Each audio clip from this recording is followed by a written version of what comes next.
Hola, ¿cómo andan? Bueno, yo soy Mati, de vuelta. Em, Respecto al punto en el que me quedé, vamos a retomar en este video la formación de síntomas, si se quiere, la constitución del síntoma, tal como Freud lo piensa en el historial de Dora. Lo que yo voy a hacer en este video es pasarles más que nada referencias para que las puedan retener en la medida de lo posible y que les permita en todo caso seguir la lectura del caso a partir de esta noción de síntoma, ¿no?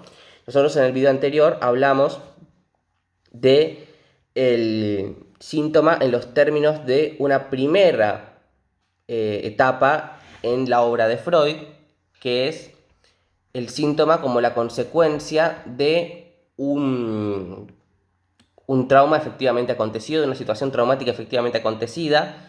Retomamos esta idea de la escena y con Freud, sobre todo en este historial, vamos a ver que en algún punto no es tanto la noción de escena, sino más bien la de fantasía, aunque toda escena permite montarse o estructurarse en los términos de la fantasía. Y repito esto, la fantasía no tiene que ver con algo que no es verdad, es algo que más allá de que haya acontecido o no, se imprime como un registro en los términos del psiquismo para Freud, ¿no? Y en esta medida, ¿no?, que se construye también a partir del discurso del paciente o de la paciente, es que nos vamos a servir de eso para trabajar en análisis y ver qué estatuto tiene ese síntoma en particular, ¿no? Más aún, si a partir de eso que se dice, ese síntoma puede elevarse a razón de ser una formación del inconsciente, a saber, un síntoma interpretable. En principio, vamos a hablar un poco de la histeria, ¿no? ¿Qué dice Freud en el historial de Dora? Yo les voy a tirar tres referencias fundamentales, en función de la cual espero que ustedes vayan, lean el texto o lo sigan estudiando, porque, repito una vez más, estos videos no implican que no lean la literatura, la bibliografía que tienen como obligatoria para este tercer conjunto temático, sí, tercer conjunto temático. Así que esto es solo una ayuda, en algún punto. Freud, en la página número 27 del tomo 7 de Amor-Rortu, de está el historial de Dora, dice lo siguiente: yo llamaría histérica, sin vacilar, a toda persona, sea o no capaz de producir síntomas somáticos, en quien una ocasión de excitación sexual provoca predominantemente o exclusivamente sentimientos de displacer. Explicar el mecanismo de este trastorno de afecto sigue siendo una de las tareas más importantes y al mismo tiempo una de las más difíciles de la psicología de la neurosis. Bien, ¿qué va a decir acá? Que la histeria en algún punto, más allá del padecimiento que se puede observar en cierta parte del cuerpo, Freud acá lo piensa en los términos de un trastorno del afecto, ¿no? Todo esto él lo dice a razón de una escena que vive Dora con el señor K, la escena del almacén, en la que el señor K se precipita sobre ella y le inserta un beso sin previo consentimiento de ella, y Freud supone que el asco que siente Dora a partir de toda esa situación refiere a un trastorno de afecto. Hoy por hoy sabemos que hay otros tipos de cuestiones en juego y lo leeríamos desde otra perspectiva, pero en primera instancia lo que yo me quiero quedar acá es con la definición, ¿no? Él va a pensar que hay un mecanismo de trastorno de afecto y que más allá de este trastorno de afecto, lo que le importa también a Freud en este punto para definirlo es el sentimiento de displacer. No necesariamente tiene que haber un placer allí en juego, sino esta sobrecarga de displacer que se genera a partir de esta escena, o sobre todo qué carácter constitutivo puede llegar a tener este trastorno del afecto en la conformación de la histeria. Pero desde ya, pensemos lo siguiente: Freud lo está leyendo esto a la luz de su propia teoría. Hay una teoría en construcción, una teoría de carácter metapsicológico, ¿no?, que después lo vamos a ver en textos como Pulsiones y destinos de pulsión, Lo inconsciente, Introducción del narcisismo, La represión, en donde este monte de afecto tiene una carga bastante particular, ¿no? Ya vamos a llegar a eso. Ya tenemos esta definición de histeria: alguien que en algún punto, más allá de producir o no síntomas somáticos, esto es lo importante, dice, en que una ocasión de excitación sexual provoca predominantemente sentimientos de displacer. No dice que bajo la excitación sexual debe necesariamente incurrir en placer, ¿no? Dice que este afecto se encuentra trastornado en este punto. No hay una obligación de sentir placer, pero sí ya hay cierta problemática en el momento en que esto refiere a un orden de padecimiento. Podría ser completamente indiferente, en todo caso. Bien. En la página 37, y acá está lo importante, esto repito son referencias, lean el texto porque si no, no van a poder responder las preguntas del examen. Yo no me voy a detener en explicar todo el historial porque no se puede explicar todo el historial de Dora en un video de 10 minutos. Para eso están las clases, pero sí puedo darles referencias puntuales, ¿no? Esta referencia que va a dar Freud es al respecto del síntoma, ¿no? Cómo va a pensar o cómo va a hipotetizar la construcción del síntoma histérico. Y dice lo siguiente en la página 37 del historial de Dora, dice: hasta donde yo alcanzo a verlo, todo síntoma histérico requiere de la contribución de las dos partes. Vamos a ver qué dos partes refiere.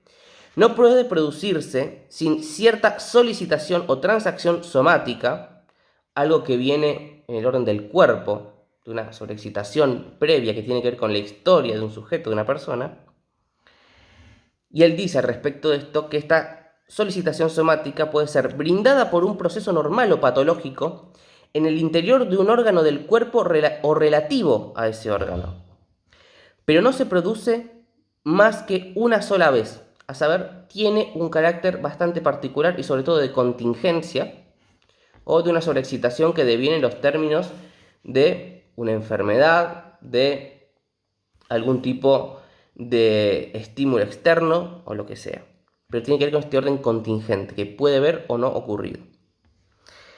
Dice, si no posee un significado, ¿no?, psíquico o un sentido, refiere pura y exclusivamente a su valor de intencionalidad, ¿no? Dice, el síntoma histérico no trae consigo este sentido, sino que le es prestado, es soldado con él, por así decir, y en cada caso puede ser diverso de acuerdo con la naturaleza de los pensamientos sofocados que pugnan por expresarse. Es verdad que una serie de factores operan para hacer menos arbitrarias las relaciones entre los pensamientos inconscientes y los procesos somáticos que se les ofrece como medio de expresión, así como para aproximarlas a unos pocos enlaces típicos, ¿no? Lo que está diciendo Freud acá es, mejor dicho, lo que está dando Freud acá es la definición del síntoma histérico en los términos de una conjugación, de una soldadura entre una solicitación somática, ¿no? En el caso de Dora, todo lo que es aquello que se encuentra afectado en el orden de la garganta, de la boca, de la zona oral, y cómo esto se encuentra en relación con cierto contenido ideico, representacional, con cierta intencionalidad, un sentido que le es prestado, ¿no? Que tiene que ver, lo va a pensar Freud en este punto, con la fantasía de sexo oral que Dora supone en la relación de el padre y la señora K, ¿no? Freud interpreta acá que es la señora K quien le practica sexo oral al padre, a saber, es una fantasía de felatio. Lacan va a corregir esto en los términos de que el padre sea o no un hombre con recursos o sin recursos, sobre todo, como lo piensa Freud al respecto de Dora, y lo que Lacan va a decir es que no, que si el padre es impotente, es él el que chupa y no la señora K, y que por lo tanto en este punto es importante señalar que para Lacan la fantasía es de cunilingus, ¿no? Hay una frase muy conocida que es, en el punto en el que el padre chupa, Dora tose, ¿no? También ahí, bueno, vamos a ver lo que es la identificación en algún punto al padre, pero eso es para más adelante. Por último, y para ir cerrando, me parece importante señalar lo siguiente. Freud, en la página 39, va a decir lo siguiente al respecto de lo que es los motivos de la enfermedad. Dice, los motivos de la enfermedad han de separarse nítidamente, se entiende, de las posibilidades de enfermar, vale decir del material con que se afrontan los síntomas. O sea, no es lo mismo encontrarse con una contingencia que dispare la producción sintomática, ¿no?, que aquello que ya está dado de base como precondición para que la enfermedad se dé. Uno puede tener eso y no enfermar, ¿no?, o no desencadenar una neuropsicosis de defensa en este sentido. Dice, al respecto de los síntomas, ellos no tienen participación alguna en la formación de síntoma, o mejor dicho, referidos a los motivos de la enfermedad. Y ni siquiera existieron al comienzo de la enfermedad. Solo secundariamente se agregan, pero solo con su advenimiento se constituye plenamente la enfermedad. Estos motivos refieren justamente a esta intencionalidad, ¿no?, aquello que se arma en los términos de la construcción de esta psiconeurosis de defensa, neuropsicosis de defensa, perdón, como es la histeria de conversión, y en función de eso si es interpretable o no. Dice, el síntoma es primero en la vida anímica un huésped mal recibido, lo tiene todo en contra y por eso se desvanece tan fácilmente en apariencia por sí solo bajo la influencia del tiempo. A saber, esta solicitación somática, esta carga excitativa, en principio puede tender a disolverse porque es un huésped mal recibido, tiene que asimilarlo el aparato psíquico para poder conformar de ellos cierto síntoma que tenga una intencionalidad, ¿no? Al comienzo no cumple ningún cometido útil dentro de la economía psíquica, pero muy a menudo lo obtiene secundariamente. Una corriente psíquica cualquiera haya cómo servirse del síntoma y entonces éste alcanza una función secundaria y queda como anclado en la vida anímica. Esta función secundaria, que dice Freud, tiene que ver en algún punto con lo que va a llamar más adelante ganancia secundaria de la enfermedad. No solamente tiene que ver el síntoma con esta forma de tramitar este exceso, este quantum energético que más adelante tendrá que ver con la pulsión, sobre todo a partir de textos como Tres ensayos o Pulsiones y destinos de pulsión, sino que en la medida que se le sobreagrega sentido, esta intencionalidad, este carácter representacional a partir del cual se puede montar una escena, también tiene que ver con el posicionamiento de un sujeto, de una persona, en la medida en que se sirve del síntoma para otorgarse un ser. Acá ya estoy mechando cuestiones medios lacanianas, pero sí en la medida en que el síntoma permite al mismo tiempo, en los términos de lo que sería una neuropsicosis de defensa ya más lograda, en los términos del síntoma con la solicitación somática y la intencionalidad que le da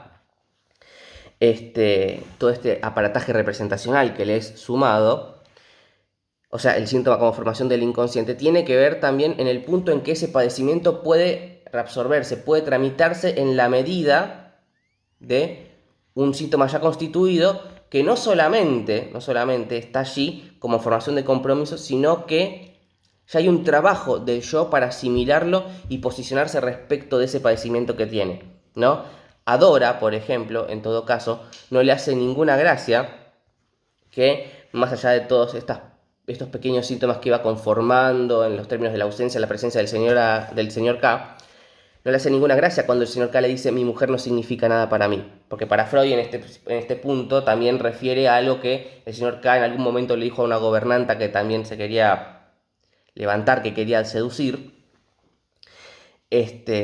Y a Dora no le gustó el lugar en el que la puso, sino que también es cómo ahora empiezo a disponer en algún punto de todo aquello que me pasa, ¿no? Bueno, esto por ahora, ¿no? Más adelante respecto de todo esto que es la parte de la fantasía, el posicionamiento, lo vamos a ver con Fantasma en Lacan, pero espero que les sirva.